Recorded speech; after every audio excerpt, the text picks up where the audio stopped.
Indonesia telah mengalami perkembangan signifikan dalam sektor pembangunan infrastruktur pada era kepemimpinan Presiden Joko Widodo. Keterlibatan yang kuat dari pemerintah dalam memajukan sektor ini telah menjadi kunci untuk mendorong pertumbuhan ekonomi yang berkelanjutan dan juga investasi. Presiden Joko Widodo menyebutkan bahwa sejak awal kepemimpinannya, pemerintah fokus pada pembangunan infrastruktur. Presiden menyampaikan dari pembangunan infrastruktur selama 2 periode tersebut membuat World Competitiveness Ranking Indonesia naik dari peringkat 34 menjadi 27.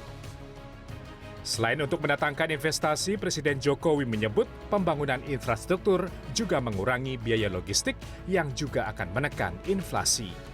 Juru bicara Kementerian PUPR sekaligus staf ahli Menteri Bidang Teknologi, Industri dan Lingkungan Endra Atmawijaya menyebut saat ini pemerintah secara masif masih melakukan pembangunan infrastruktur, salah satunya adalah infrastruktur konektivitas. Kemudian untuk infrastruktur konektivitas, terutama untuk jalan nasional kita membangun 6.000 kilo, ini banyak di luar Jawa seperti tadi ditanyakan. Itu di Trans Papua, perbatasan Papua, kemudian Trans Kalimantan, perbatasan Kalimantan, termasuk di Jalan Pansela Jawa, dan di NTT, itu perbatasan NTT ya. Oke. Nah itu 6.000 kilo itu tentunya 2 kali lipat lebih banyak dari jalan tol kita.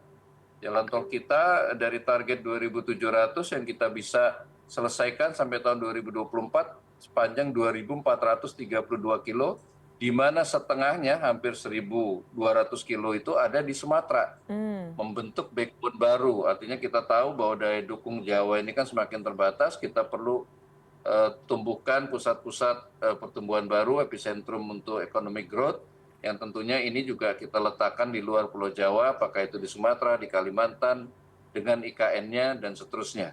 Saya kira kita sudah berada dalam track yang betul untuk pengembangan wilayah. Sementara itu, Direktur Eksekutif Indef, Esther Sri Astuti mengungkapkan, jika pembangunan infrastruktur yang dilakukan dalam 2 periode kepemimpinan Joko Widodo bisa memengaruhi pertumbuhan ekonomi. Artinya daya saing kita itu meningkat karena adanya pembangunan infrastruktur yang masif itu. Nah, selain itu juga kemanfaatan dari infrastruktur itu tidak hanya bisa dinikmati oleh rakyat ya, tetapi juga bisa memberikan ya sebagai driver dari pertumbuhan ekonomi.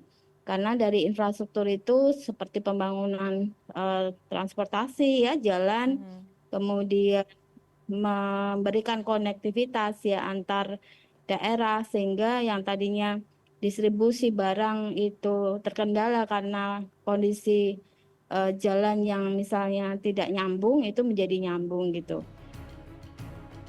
Data dari Kementerian PUPR menunjukkan penyelesaian proyek infrastruktur ini telah memberikan dampak positif pada pertumbuhan ekonomi regional. Aksesnya lebih baik ke pusat ekonomi meningkatkan daya saing daerah, mengundang investasi, sekaligus menciptakan lapangan kerja baru.